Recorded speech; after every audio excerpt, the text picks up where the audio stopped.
Welcome back. Certainly glad you can join us today as I plant my happy little trees. I'm GardenerScott, and I discuss everything gardening so that you can become a better gardener. Today, let's plant and prune a home orchard.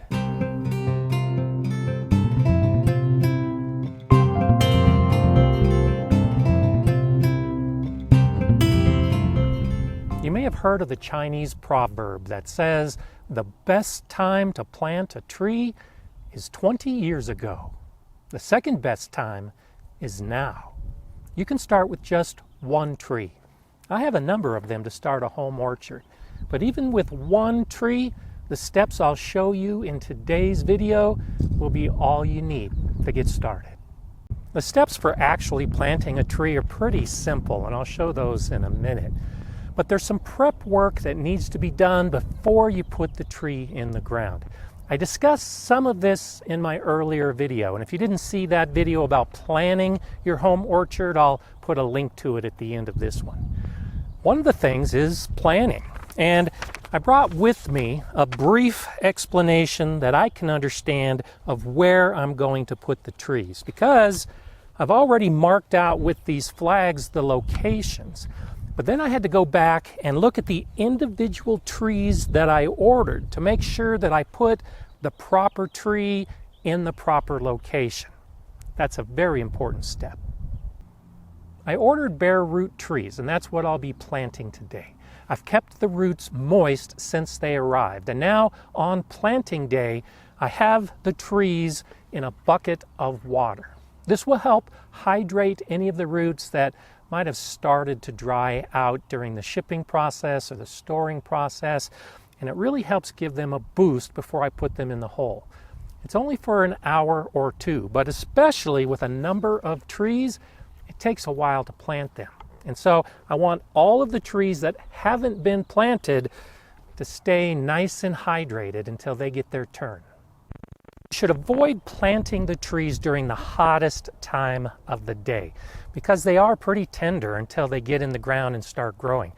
Ideally, you want to pick a day like I have where it's overcast, and I actually have some rain forecast later this afternoon. That will reduce the stress on these young trees, and especially with that rain, give a great opportunity for the roots to start growing in moist soil. After bringing the trees outside, you want to put them into the ground as soon as possible. And because I have a number of trees to plant today, yesterday I came out and pre-dug some holes. It helps give me an idea of where the trees are supposed to go, and it really makes the project go quicker. With just one or two trees, this step isn't necessary, but it does help. In this hole, I'm planting a Cox's Orange Pippin apple tree. And you can usually look at the roots to determine how deep it was planted at the nursery. So I'll want these roots to go at least that deep. The second thing to look for is where the scion was attached to the root stock. And this graft point is also important because for right now it's the weakest part of the tree. Just to help it a little bit, I'm going to put the root stock section facing south so that the weakest part of this junction is shaded a little bit from the sun. Another little tip is I'll place my spade in the hole, and so the top of the spade is actually level with the surrounding soil. So this really helps me determine the depth. And now I'll just start bringing the soil in, or maybe digging it a little deeper as necessary to get the level of the soil to match the level of the stem.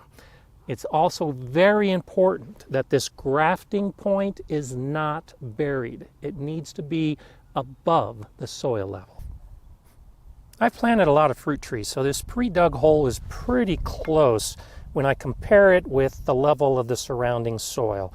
There is a little bit of root development that'll be pretty shallow, so I think I'll dig out this hole a little bit more. And you can expect that the cutting that was used to develop the root stock has a pretty solid bottom. So I want that to rest on pretty solid soil. I don't want the base of this hole to be too loose. With it in place, now I'll start spreading out the roots so that they have ample room to grow. And I often just use my hand for this, trying to get really good contact with the soil and the roots. I don't want any air pockets in here, so I'll keep bringing the soil in and then cover the roots with the soil. And go ahead and take out my spade at this point and continue doing the same thing with the roots on the other side.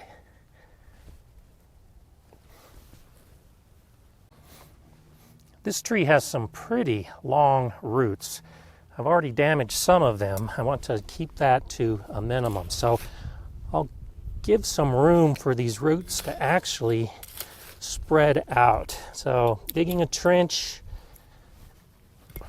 and covering it all with soil. And then I'll do the same on the other side as well. If you notice there's some substantial damage on any of these roots, you can prune them off. I always carry a pair just in case I see that this is really dried out and needs some help, but these are already doing pretty good. So I'll just enlarge the hole a little bit to give these roots extra opportunity and then cover them up. Compacting, firming the soil around the roots. We want them spread out with plenty of opportunity to anchor the tree and then grow into the native soil.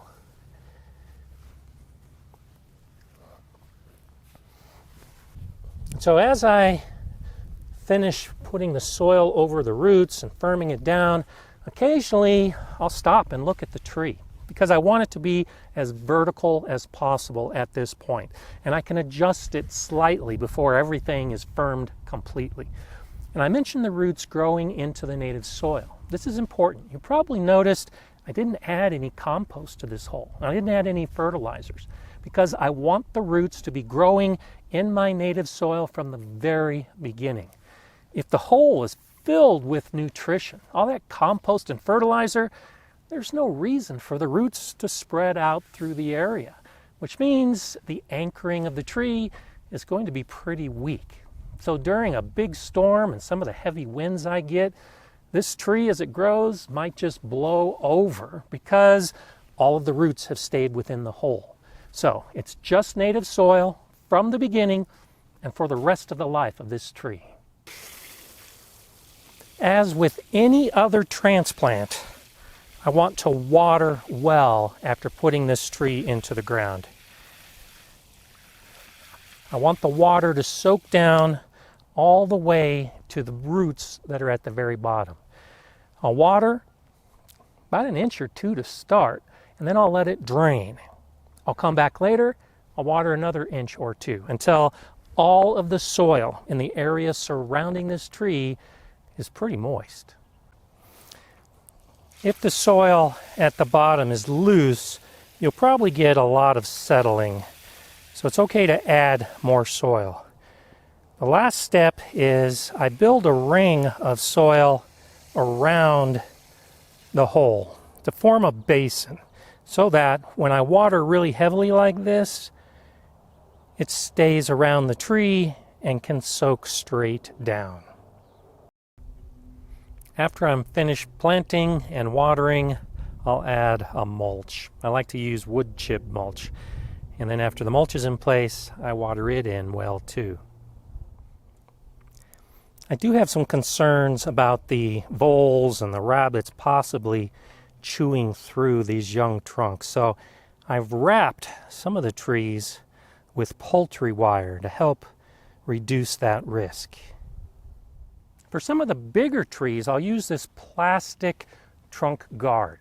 And this can be quite important, particularly this time of year, because I'll still have temperatures that might drop below freezing at night. And in the day, it'll be very warm. What happens is the trunk gets cold and the backside that's shaded from the sun will stay cold. But during the day when that hot sun rises, the front wants to expand. The back isn't going to catch up. And so the bark will actually split, which can cause some serious damage with these young trees. So to keep the bark from splitting, you want to cover it so that the sun isn't baking it. This plastic guard is a great option for that. It also plays double duty because the voles and the rabbits won't be able to eat the trunk either. Before I get to the pruning of the trees, I want to highlight two books that I have in my gardening library. And I recommend these books to help fill in some of the gaps in information. And they're also great reference sources. The first is Grow a Little Fruit Tree by Anne Ralph. And this has some really good ideas and techniques for pruning the trees and keeping your home orchard in the shape that you want it to be. And the second one is The Fruit Gardener's Bible by Lewis Hill and Leonard Perry. Now this includes a lot about different fruits, not just fruit trees. But the section on the trees, including pruning techniques, really is a great reference source. With the trees in the ground, watered and mulched, now it's time to give them their very first pruning cuts. Now normally when we prune the fruit trees, we want to look for dead, damaged, and diseased branches. Well, I'm going to do the same thing with these trees. In the last video about this home orchard, I went ahead and pointed out that some of these trees arrived with damaged branches.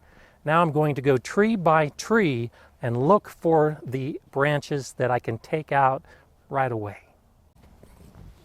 Here's an obvious one. You can see that this branch is just dangling. So I'm going to go ahead and cut it off right at the very connection with the central trunk. This is one of the trees that was damaged in the box. So you can see the top of the tree is completely split. So I'm going to have to remove this as well. When you make a cut like this, you want to come back to where another branch is growing. And so I'm going to prune just above where that branch is. And it's going to be an angled cut. So I'll cut this off. And the idea being that any water that rains on this tree is going to be draining away from this junction of this branch. And now this branch should take over as the primary growth tip for this tree. You've just seen the two primary types of pruning cuts. There are thinning cuts and there are heading cuts. Now the thinning cuts are the ones where you'll remove a branch that has some problem with it. Whereas a heading cut is when you take off a growing tip. And so, especially for a tree like this that has no side branches, most of the energy for this tree is going into the tip to make it grow taller. But this tip was one of those that had some damage. So I'm going to have to remove it. Using the same method that I used in the previous tree, I'm going to cut it off just above, in this case, a leaf, because the branch hasn't developed yet. And so now this leaf spur will continue to grow as the primary growing tip of this tree. As I look at the trees that do have branches, I want to consider the structure of the tree and see if there's any problems. This branch right here actually grows up, and at the top of it right here, it's starting to rub against one of these other branches. So this whole branch serves no purpose other than being in the way. So I'm going to come back to the bottom where it meets up with the trunk, and I'm going to prune it off, and that's another thinning cut.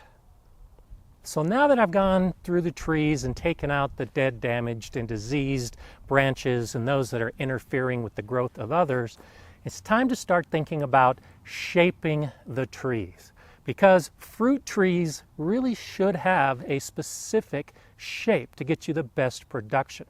And there's three basic styles of pruning a fruit tree. The first is a central leader. And you're probably most familiar with this style in an apple tree. It's where the trunk grows straight up and then you have branches coming off of that trunk. And then you have a modified central leader where the trunk goes up but maybe only to about 6 feet high. And then as it branches out, particularly those upper branches will form kind of a vase shape at the top. And then the third style is an open pruning method where you actually intentionally create that vase shape. And so to get those different shapes, you need to look at the tree and think about how it's going to grow. This is another tree that has no side branches, so I've got complete control in determining how this tree is going to grow. This is the top right now, the current growing tip. I'm going to decide just exactly at what point I want the branches to start developing in the future structure of this tree. And because this is a relatively large tree, I think I'm going to do it right here. So I'm only taking off a couple inches. I could easily come down quite far. It all depends how close you want the branches to be to the ground. And in this case, I think about 2 feet off the ground is perfect. It's important to understand that wherever a branch is today, it will be that same height off the ground next year and every year after. They don't move up as the tree grows. They stay stationary. So as you start thinking about shaping your tree, you need to think about where the branches are, because they're never going to change. And now we get to the hardest part about planting and pruning fruit trees.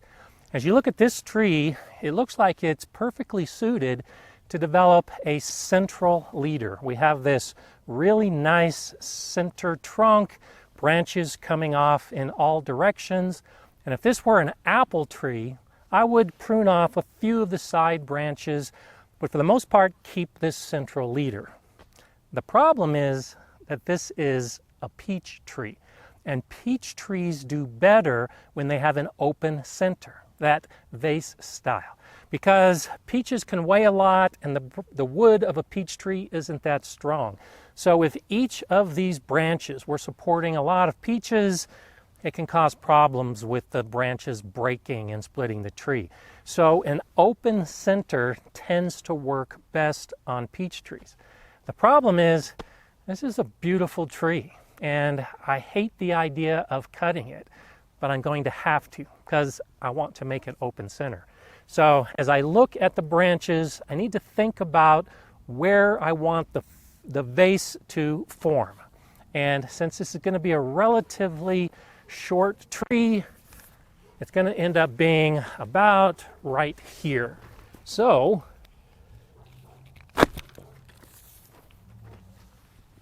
I've now pruned this tree to start establishing that open center. That was very painful for me and the tree. But now, with that cut, all these other branches, particularly the top 3, will be able to start growing and give me the future structure that I want. This is an apple tree, and as I just stated, for most of my apples, I want a central leader style of growth. It would be very tempting to just look at this tree and say, it's already growing straight. I don't need to do anything to it. And that's the way most gardeners start with their fruit trees. But there's another reason for a heading cut. When we make a heading cut to prune off that growing tip, it tells the tree to start growing more branches.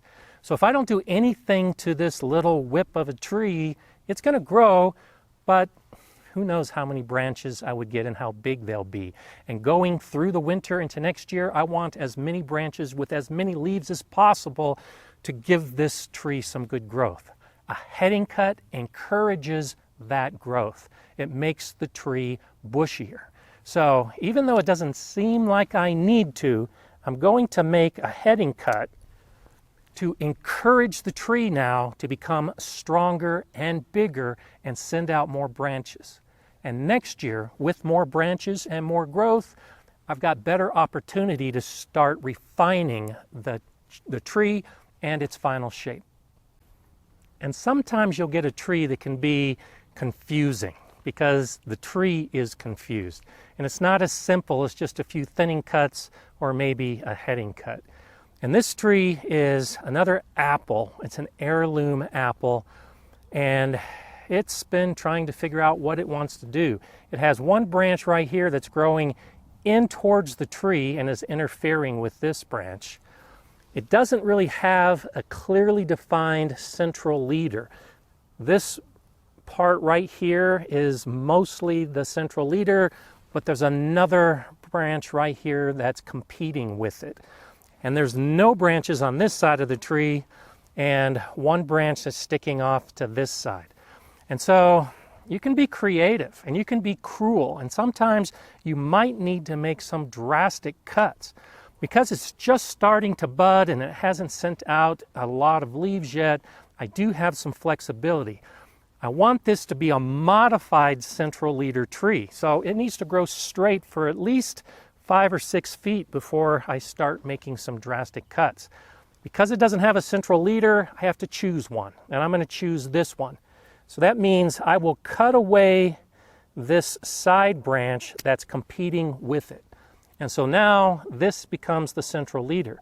But to encourage the bushiness and the growth of additional branches, I need to go ahead and make a heading cut. That heading cut will work, but now we run into issues because we have 2 other branches that are pretty tall. These will both try to become the primary central leader now. So I need to make heading cuts on both of these branches. And I'm going to come back quite a ways so that this branch is now quite a bit shorter than this one. And because this branch was interfering from the beginning, I'm going to remove it completely. So now I'm left with a curved branch that should straighten out as it becomes the central leader. I've left this other one primarily just to give me some good leaf growth so that the tree becomes strong, but I'm probably going to remove it next year, the same as this lower branch. I'm probably going to take this off next year as well, because I'm hoping that I'll get a lot of good side growth off of what is now the primary central leader of this tree. And if I'm lucky, this will continue to grow up, and over the next couple years, I'll give it the perfect shape. As you look at the tree and you make your thinning and your heading cuts, and you're cutting just above a bud, realize that wherever that bud is on the branch, that's the direction that a new branch is going to grow. So this bud right here is going to grow off to the left, and this bud right here is going to grow off to the right. So as you make your cuts and decide to shape the tree, you can choose which direction the new branch is going to go. So for this one that I just did a heading cut, I'll have a new branch growing off to this direction. I've made the initial pruning cuts to my new trees in my new home orchard. And I know it might seem difficult, maybe a little confusing, but that's why I recommended the books, because you can always refer to them. They've got some great information. And it comes down to 2 basic types of pruning cuts and only 3 basic shapes for these trees. And the source of your trees will probably tell you what the shape should be, because there's a lot of common factors. A lot of apples and pears do best with that central leader, and a lot of peaches and apricots do better with that open vase form. So figure that piece out, and then when you come out, there's very little guessing. You can just look and deal with the tree how you need to.